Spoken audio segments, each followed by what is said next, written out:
Сәлем достар. Мен бүгін анамның комнатасын үтчекетіп жинайтын боламын. Осылай тұрған жерінен сразу үтчекетіп көрпешелердің бәрін жинадым. Енді мына киімдерді алайын десем, үтчекетіп жинайын десем болмай қалды. Осылай алдым да көрпешелерді, киімдерді алдым да сразу диванымның үстіне салдым. Қоя салдым. Вот. Қазір маған көбі сұрайды екен, неге сен орысша сөйлей бересің?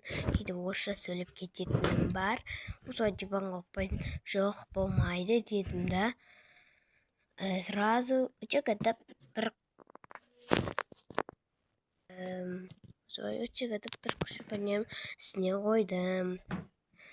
Вот, осылай. Ана киімдерге тимейді еді. Менің сіңілім қазір сабақта кітапты, мектепке барады ол. Осылай болды күніміз. Тағы маған идея келді. Бізде далада міне жаңбыр жауып жатыр, көргендеріңіздей. Ана есіктің несі не үшін